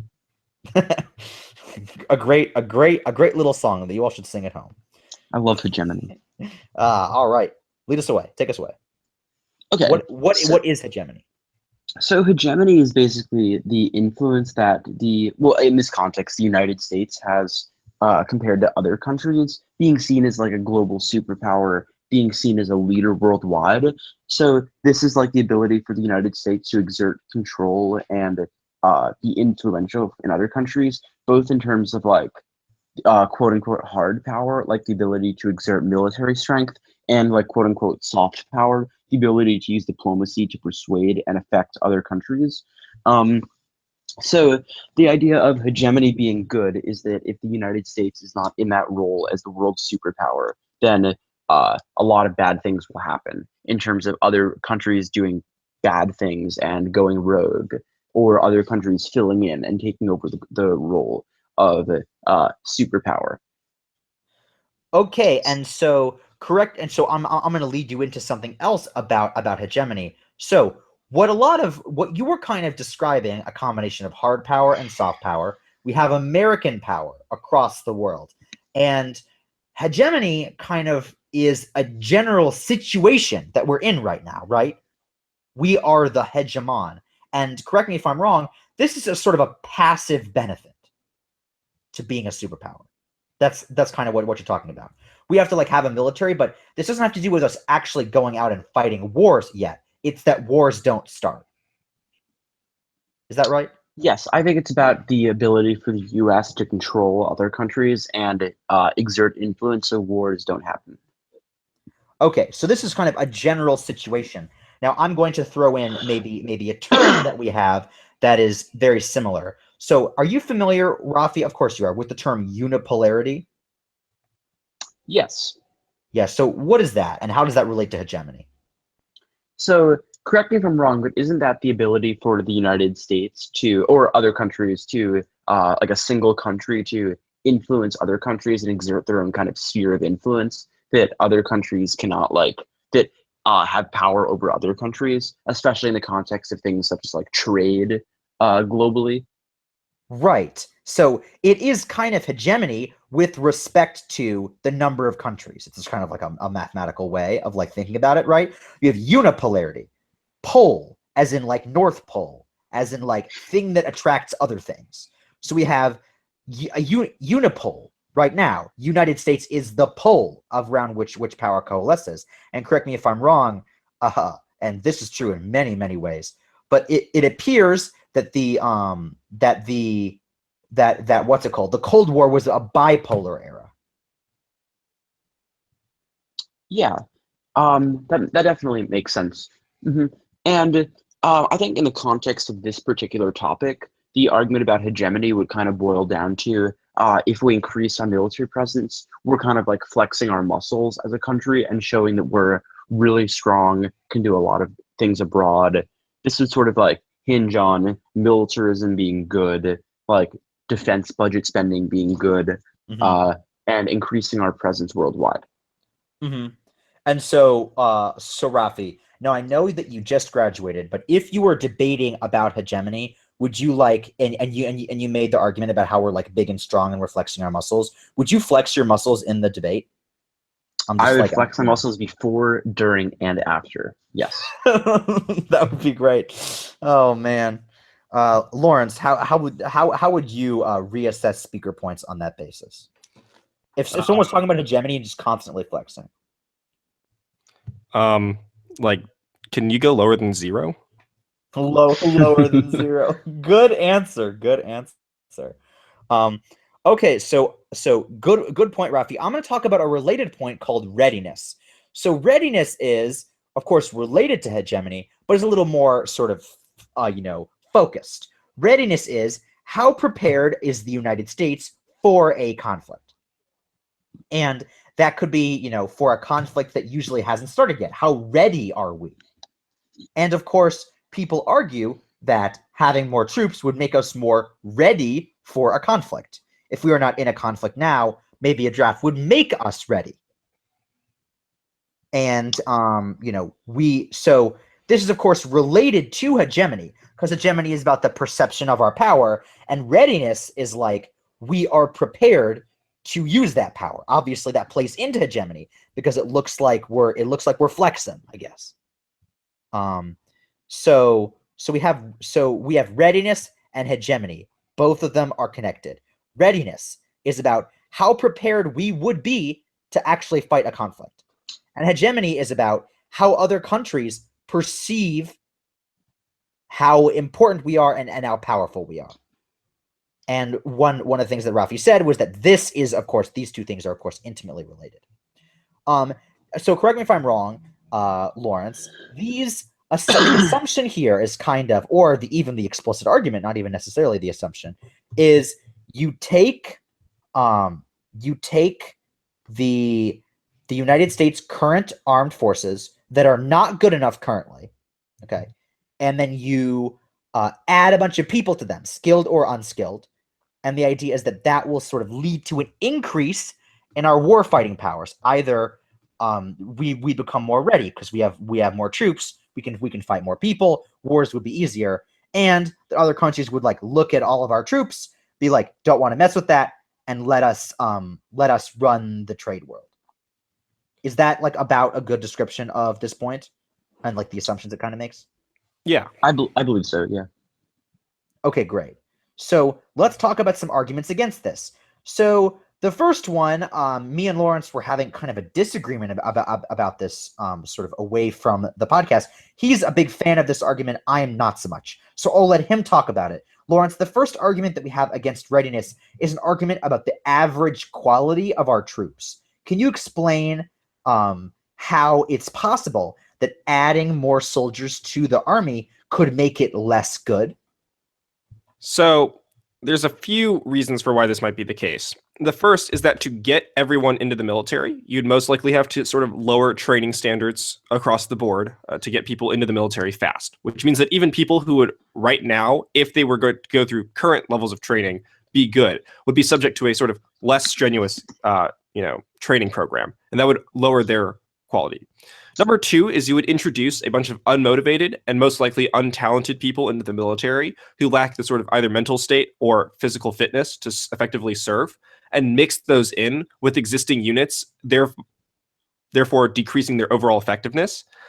because those What do you mean people. by overall effectiveness? I'm sorry if you're So about to explain that and I cut you off, but go for it. Yeah, so like military forces are generally nowadays not just really numbers based. They're really more like how effectively trained are you, and how capable are you of working, within a squad? How good are your skills with firearm? How good are you negotiating, with locals, dealing with military intelligence, et cetera, et cetera. Like soldiers are quite skilled at what they do. But to introduce a bunch of untrained people into squads, into services, would weaken those overall squads and services because they would be filled with people who are unable to effectively perform their duties, especially in a sort of technologically advanced military like the United States' military. So I gather, Lawrence, that you're sort of just like a little skeptical, and maybe there are other people that are also skeptical of just like the average person that does not want to be in the military. For example, if you were to draft me. So like so like Lawrence, how do you think I would fare in as a foot soldier? Pretty badly. Pretty badly. And so, and I'm the cream of the crop, so I don't know what I don't know what that means about everyone else. How would I fare? Ooh, I don't know. Well, maybe with all that with all that flexing during your debates, maybe you're training appropriately. Okay. But so the general assumption here, and maybe the argument here, is just that like most people would not be very good at being the military, right? Right, Lawrence? Oh yeah. That'd be a main complaint. Yeah. Okay. So so I kind of want to just talk through this point real quick, just through some of my objections, not the full conversation that like me and Lawrence had. So my problem with this objection is mostly that I think that the military, even if it has some people that aren't super competent, is still at least just as good as it was if you just add some people who are slightly less good. Because I'm just having trouble thinking. Maybe Raffi, maybe you can think of some of these for me, and if you're not, feel free to pass along to Lawrence. But like, I kind of am failing to see how it gets worse, how our military gets worse, instead of just not getting better or getting better by a smaller amount. Like if you add, I'm failing to see how if you add a soldier to the military that like maybe isn't super motivated, how that is worse than nothing, which is what would happen otherwise.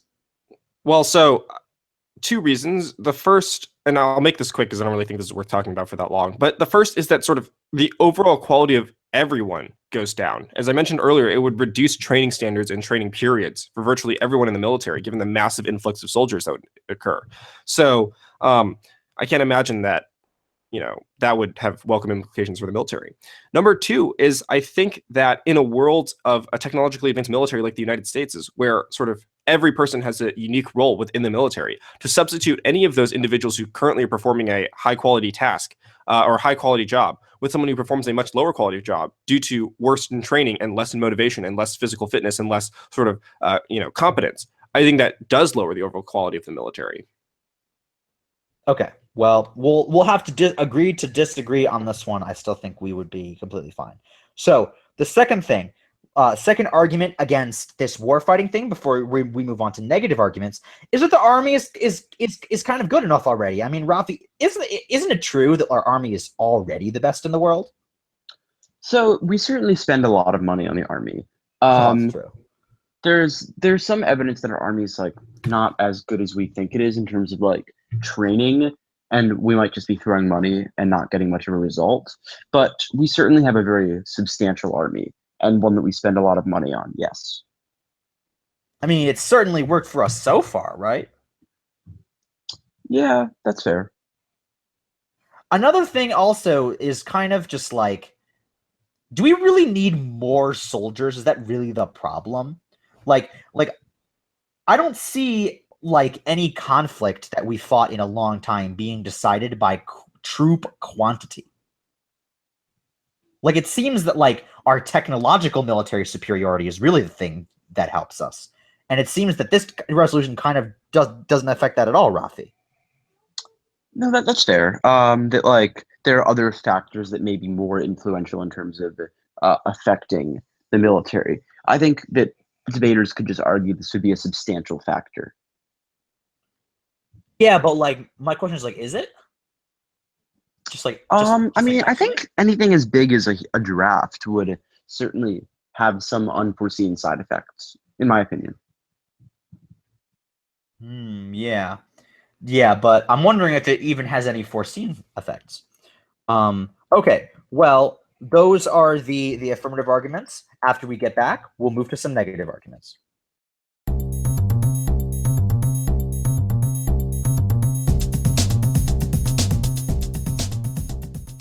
Let's talk about negative arguments. We're going to go through this one a little more quickly to make sure that you all don't lose all of your sleep listening to a 3-hour long podcast. First negative argument I have here, Raffi: libertarianism, not the political party, not the libertarian political party, the sort of philosophical argument, although those things are intimately connected. Now, I know that libertarian Robert Nozick literally protested against the draft when it was happening, the Vietnam draft. So can you sort of tell me what you think this libertarianism argument is, Raffi? You indicated that you would be comfortable talking about it. Yeah, so I think it's something really fairly straightforward. It's just that people don't have any choice about being drafted into the army or having a choice about national service, even if it's not about the military. That libertarianism prizes the ability for people to set their own ends and not have interference from the government. But if you're literally forced to join the army, you just don't have any say and you lose your liberty. So I think the contention level arguments would be very straightforward. People should have a choice. They don't in the world of the affirmative. Right, and that's where the compulsory part of the resolution obviously comes right in, right? You would almost certainly need a definition of compulsory to make this thing work. Oh yeah, I think so. If there are exemptions and it's very easy to opt out, then I don't think this is a very strong position. Yeah, and one other thing a couple things that I think it's important if you want to read this position. First of all, note that the criterion is almost certainly deontological, right, Raffi? There's no way that this criterion is just about consequences. This is about it's not ever right to coerce people. Oh yeah, no, this is definitely about not about some good end resulting, but rather it's just about the rights that people have that should never be violated.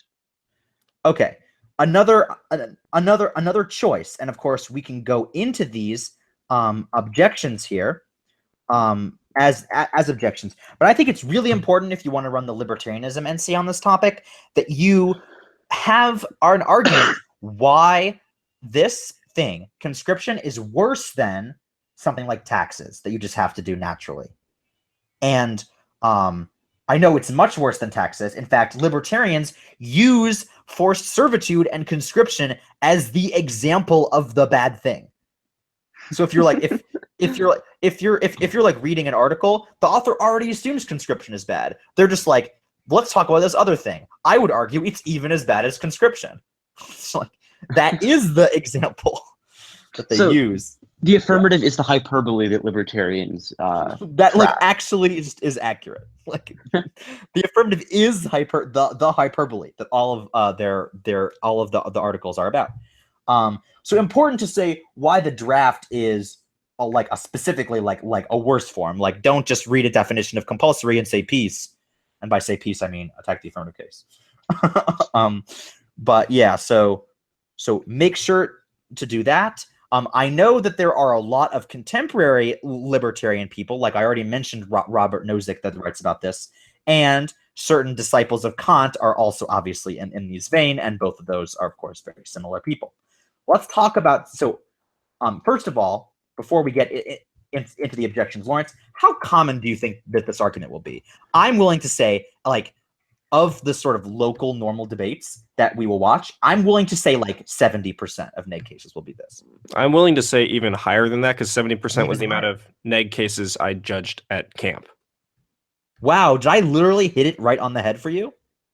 Do you know that number? Do you actually just know that number? No, I mean, but that's just a guess. Okay, it's probably pretty close. But so yeah, you're saying even higher. Wow. This is going to be super common. If you are an affirmative debater on this topic, and believe me, you will be. I said that as a threat, but it's literally just an accurate truth. But most likely. Right, yeah. So you'll be AF, I promise, if you go to tournaments. And you will have to debate against this a lot. So let's go over 2 main objections to this. First objection, it's not really a choice. The status quo is not a choice. The all-volunteer force, which, by the way, if you read stuff about the all-volunteer force, that is what people are talking about on this topic. Conscription, the draft, those things are opposite to the all-volunteer force that we have for the military right now. Although I will say very quickly, so the libertarianism argument does not rely on the affirmative being military, right? Like, Raffi, this argument could just be against any affirmative case that forces people to do things compulsorily, if that's a word. Yeah, so I think it's probably more just like on face persuasive against an app that's about the draft, but I see no reason why it wouldn't apply to an app that's like you must pick up garbage all day. Yeah, I mean, I mean, there is something that is sort of a little unsavory about that, though. If you're just like, hey, this community service charity work that you should do because you want to, like, you know, improve welfare for, you know, disadvantaged people or whatever, let's force you to do this thing. Forced charity, I don't know, it feels a little weird, Lawrence. Doesn't forced charity have sort of like kind of just a weirdness associated with it anyways? Yeah, and most libertarians would certainly agree with that. That's definitely true. Okay, let's talk about some arguments against this. So, as we were mentioning, 1, not a choice. So what I was saying with this, and Lawrence kind of hit on this earlier in our discussion, he was talking about how a lot of times poor people or minorities are kind of forced into this situation. And I gather, Lawrence, that this is because of like socioeconomic things, why like certain people who are disadvantaged feel compelled to do the military for or, you know, national service because it's like a path to a good life or something. Yeah, I mean, that's what a lot of people in favor of the draft would say. Yeah, I mean, well, we are the affirmative, right? So that's us, right? I think so. You think so? I would figure that out, my friend. So you know, I've found some evidence kind of about how there are weird recruiting practices around that people kind of feel like they don't really have a choice and are coerced into the military. So I certainly think it's not necessarily a choice 100% of the time. So to just be in the military now, and if that's true, then maybe it's just as good as having everyone be in the military. Second argument. This one is by far the most important argument, and you can make this argument both at the level of the criterion and of your opponent's contention. And this argument is about giving up liberties in exchange for protection or other things. So the point is that libertarianism, and in the way that it is run here, would basically be saying it's never right to coerce anyone. And you're saying, hey, things like taxes, jury duty, you are being coerced by the state, being forced to do things you don't want to do. That's just a choice we make in society. Now, Lawrence, I know that you're a huge fan of this argument. Can you tell me how it would work at the contention level? I think we're all aware enough of how it would work at the framework level. This is kind of the classic utilitarian versus deontological thing, right? You say, you know, you should give up some of those deontological assumptions in favor of achieving protection. But let's talk about the contention level. How would, on this resolution, you might say, hey, maybe on this resolution, you know, extreme rights-based concerns should take a backseat? So yeah, the way you could answer it on the contention is just to simply say, first of all, right now, there are sort of the exact violations that they're describing that occur in the status quo. And so everything that they say is a harm to liberty or to freedom or to property rights or whatever they are saying as the negative is important. You're saying, well, that's occurring right now. But national service is a way to make all of those rights, liberties, property, etc., more meaningfully protected, because you sort of contribute to an overall system that protects those rights in the long run. And because most people would kind of agree that your liberty is not really protected if you don't have someone there to protect it for you. And you don't really have real liberty. For example, if you're at the ability to get your rights taken away by an invading force whenever you want. And so that would sort of be how that argument functions on the contention level, because it says that right now these violations are occurring, but only the affirmative can sort of maximize or protect liberty in the long run. Okay, so this is a short run, long run thing, right? It's basically like the affirmative, so the negative obviously cares about liberty, but is a little short-sighted about how to ensure it. Yeah, that seems like a way to characterize that. Yeah. Okay. So let's talk about the next negative position, the Constitution argument. So this argument has to do with the 13th Amendment to the United States Constitution, which talks about a prohibition on involuntary servitude. Bonus points if you happen to know the full text of the 13th Amendment. I don't offhand, but I do know that it is about involuntary servitude being bad. I've heard that that's bad. This was the amendment that people wrote to prohibit slavery after the Civil War. It says neither slavery nor involuntary servitude. Now, Lawrence, maybe you could help me with this one. So you were telling me that the Supreme Court has sort of ruled that it is okay to conscript people in time of war, but not during peacetime. And maybe that makes the resolution a violation of the Constitution? Yeah, so I think there's a court case in 1918 that was about this, where the Supreme Court did rule that the draft was okay, but recently people have been sort of new constitutional scholars have been retaking up this issue and examining the draft again, and most of these constitutional scholars are pretty much in agreement that forcing people, especially in times of peace, to serve in the military against their will would be a violation of the 13th Amendment. So this is a little speculative, though, right? Yeah, I mean, but most constitutional scholars are pretty strongly on side of draft is not constitutional. Okay, so Raffi, walk me through how this position would be constructed based on what Lawrence has said. You would have on the quickly back to the libertarianism thing, Lawrence. Given that you saw a bunch of it, what criterion do you recommend people do that if they're interested in writing it? Just respecting liberty or something like that. Protecting freedom of choice. Yeah, something that's not consequentialist. So So don't put maximizing in there. No. Do not. I don't know. I don't know what that voice was. Maybe it was racist. Okay. So the 13th Amendment, involuntary servitude. So Raffi, what Lawrence has basically said is look, there's not really a question about this that has currently been raised in the Supreme Court, but a lot of people think that it would go this way if it did happen to hit the Supreme Court. So unlike other arguments where you kind of cite some Supreme Court cases, this one would be a lot more kind of theoretical about the Constitution, right? Yeah, so I think that's certainly true. And I think that on the framework level, this position would, I think, attempt to justify why obeying the Constitution is the defining element of what it means to be part of the United States government, and why being consistent with that is important. And the value criterion might be something like consistency with the Constitution or something like that. I don't think on the framework level this is necessarily the strongest position, but I think that the contention level offense, due to the 13th Amendment and the theoretical stuff that you discussed, could be strong.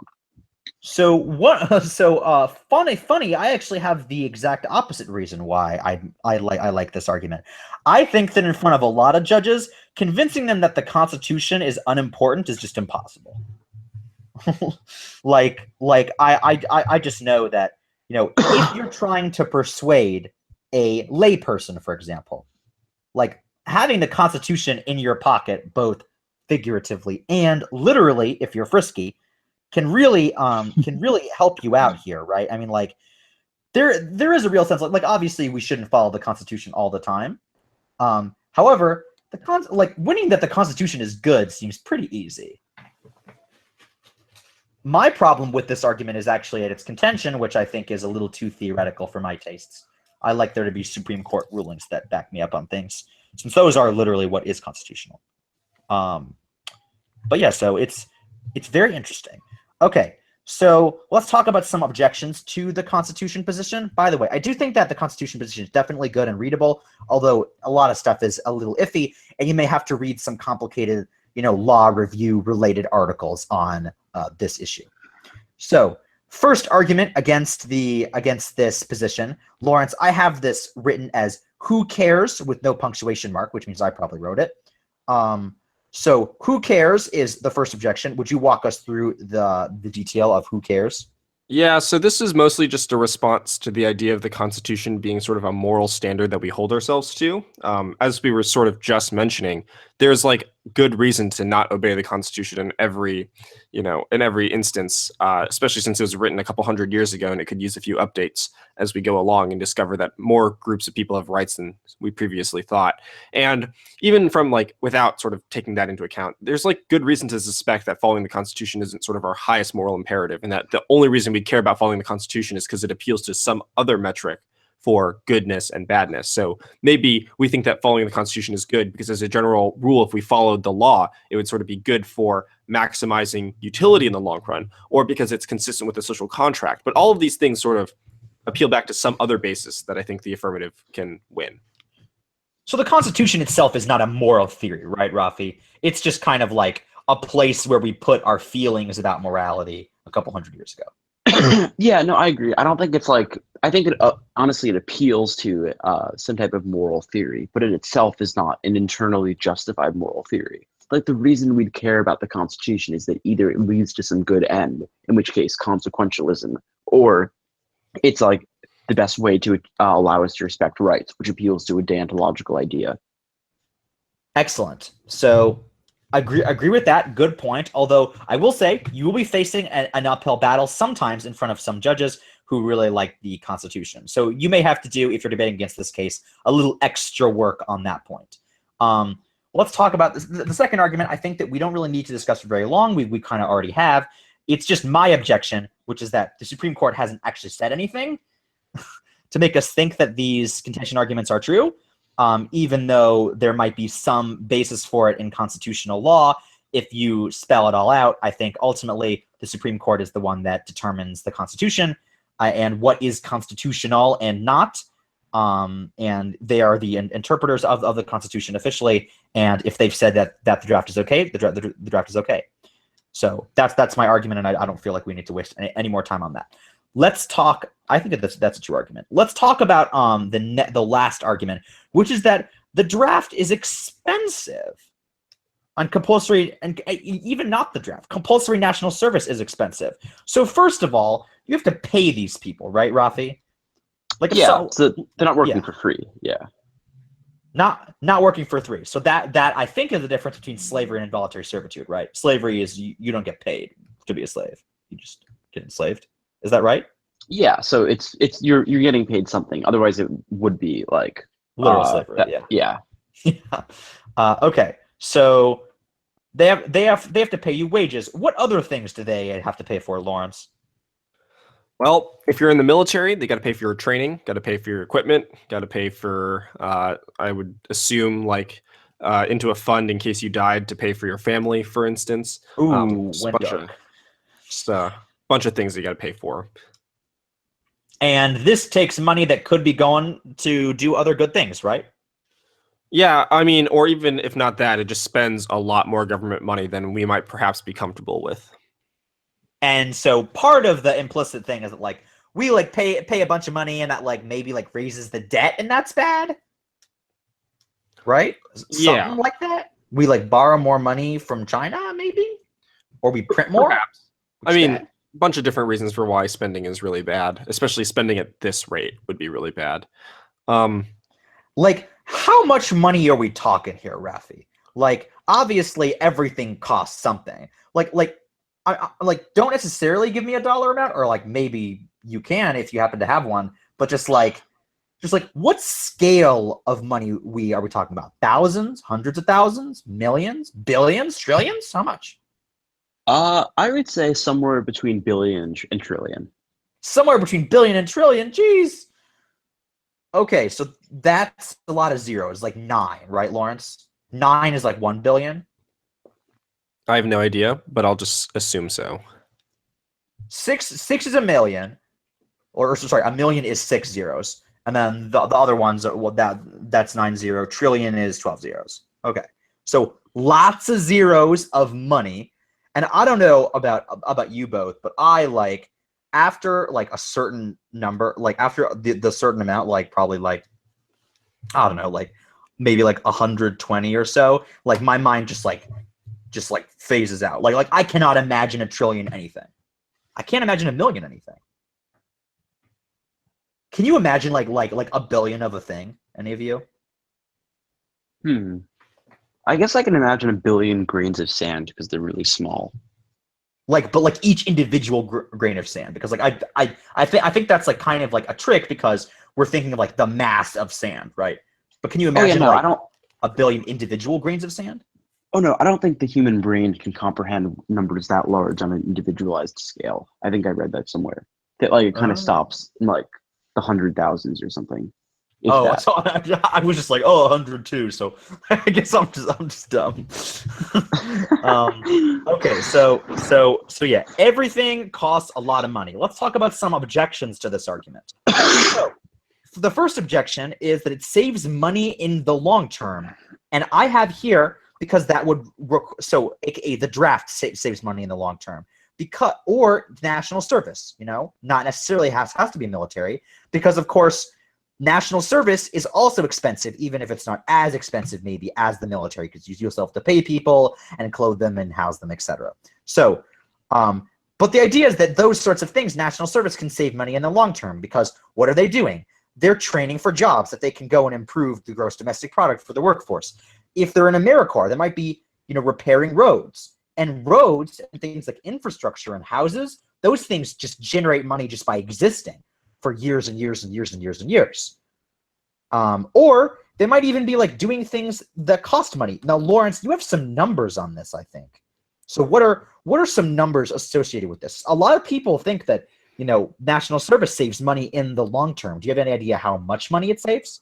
Yeah, so there's some articles that hint that non-military national service generates an economic return of slightly over between $3.50 to $4 for every dollar invested. Just non-military? Yeah, because this is in the context of an article written about sort of the recent budget proposal that would slash, like national service programs like AmeriCorps and Peace Corps, et cetera, and it's talking about the money invested in there. In terms of like money returned from the draft, that's a lot harder to find money for or find statistics for because obviously we have not had the draft in a long time. Yeah. So like, adjusted, we would have to like take those old numbers and like adjust them for like a million years of inflation, and then yeah, plus all of those draft numbers are in the context of when we were actually in a war. So yeah. Well, yeah, that's a good point. Okay, and then the last argument that we have here on the podcast before the mini debate is about about how spending can actually be good sometimes. I know that there's an economic theory called Keynesianism, which basically, just very basically says that, in fact, spending money on things like the New Deal, which you may have heard of, which was a project that happened during the war. During the war, I'm sounding like an old person. The war, right? The Great War. I mean World War II. Franklin Delano Roosevelt had the New Deal, and the idea was that spending money during that time to do things like maybe like build roads or whatever can actually be a benefit. I'm going to get into some really rookie economic theory now, but the basic idea is that if you spend money to increase the capability of other people to spend money, they will end up injecting more money into the economy. If the government makes some money, gives it to someone, they then spend that money on to give it to some other person. That person spends it on someone else, etc. That really circulates money throughout the economy, generating wants and needs, what's called aggregate demand. If you want to look up stuff about aggregate demand and Keynesianism, that's really appropriate. I think this is kind of funny because I criticized Lawrence for using economic words on the last podcast that we did. But yeah, so I'm just trying to say, Lawrence, do you have anything to add to sort of this argument? The objection, this is kind of an impact term, right? It says spending is actually good. for the economy. Yeah, I mean that's all it is really. Okay, spending is good. Do you want to elaborate on Keynesianism a little bit, or do you think I did a good job or an adequate job? I would settle for adequate. I think you did enough so that if students really want to get into this particular argument, they can go research it themselves. All right, excellent. And I guess one thing that I would quickly add about that is just that. So John Maynard Keynes, like one thing that he did, like he believed that just like spending money was regardless of like the end result of it, like was still productive. Like for example, he famously argued that if the government paid people to dig ditches and then fill those same ditches up, that would still be productive for the economy because that same money would almost have a snowball effect. Since as the government would spend it on individuals like who digging those ditches, they would in turn spend it throughout the economy, and it would snowball as a result. And like one application of it that's relevant in the context of war is during World War II, many observed that the US economy came roaring back after World War II.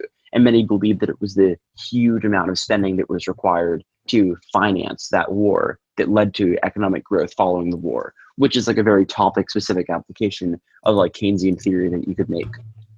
Because a healthy economy really is like us spending like people spending money on things.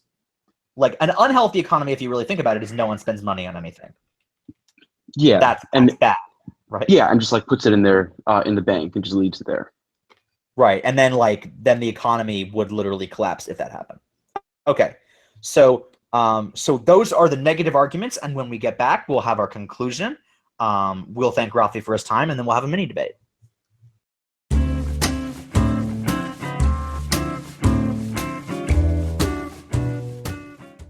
All right, so thank you so much, Raffi, for coming on this podcast. You were an awesome guest, and we're super happy to have you.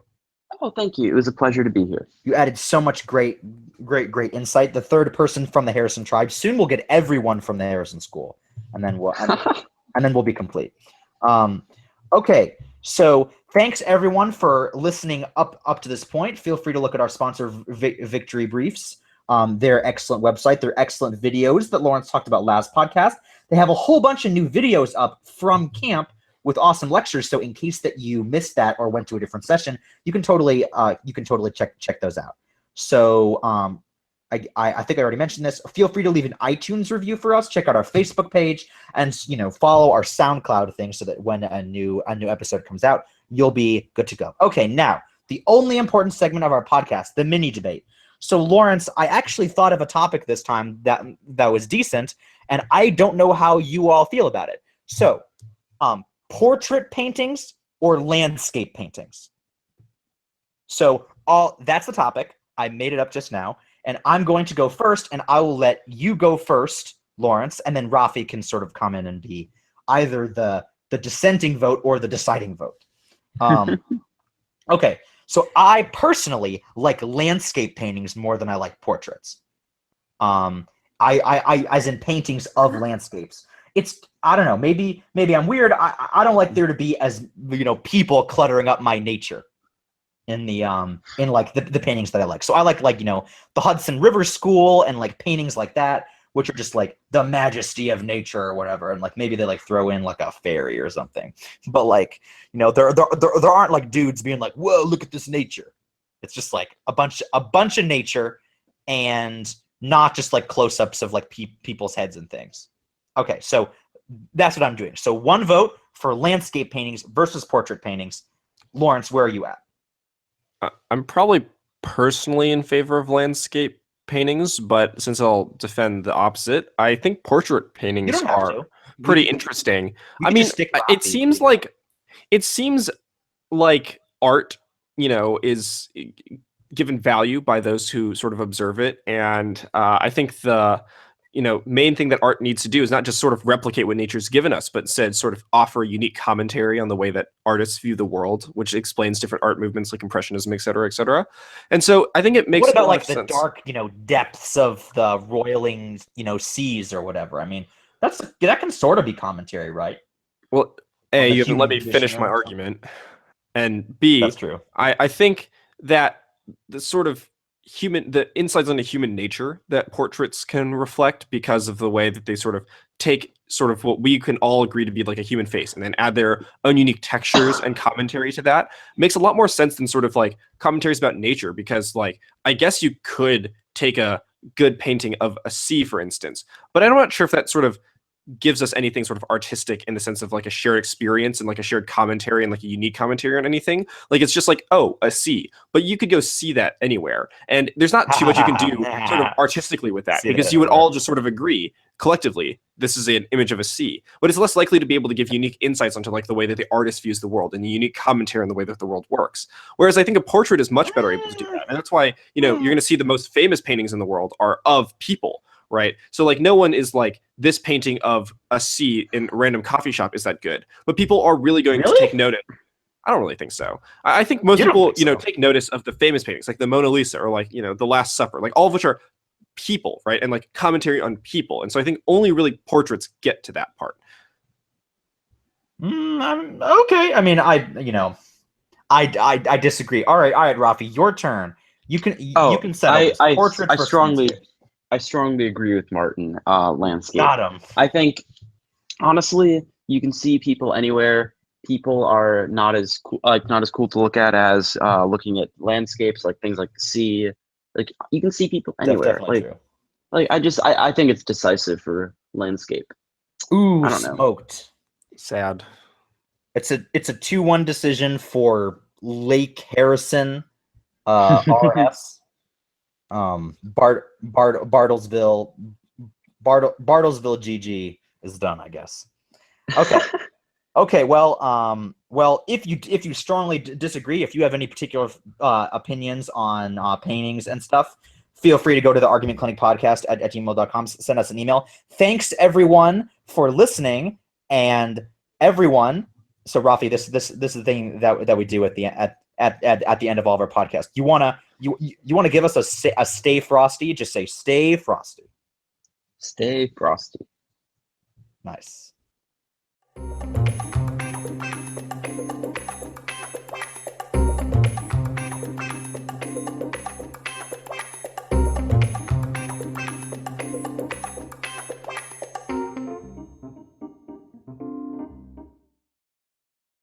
No, this isn't an argument.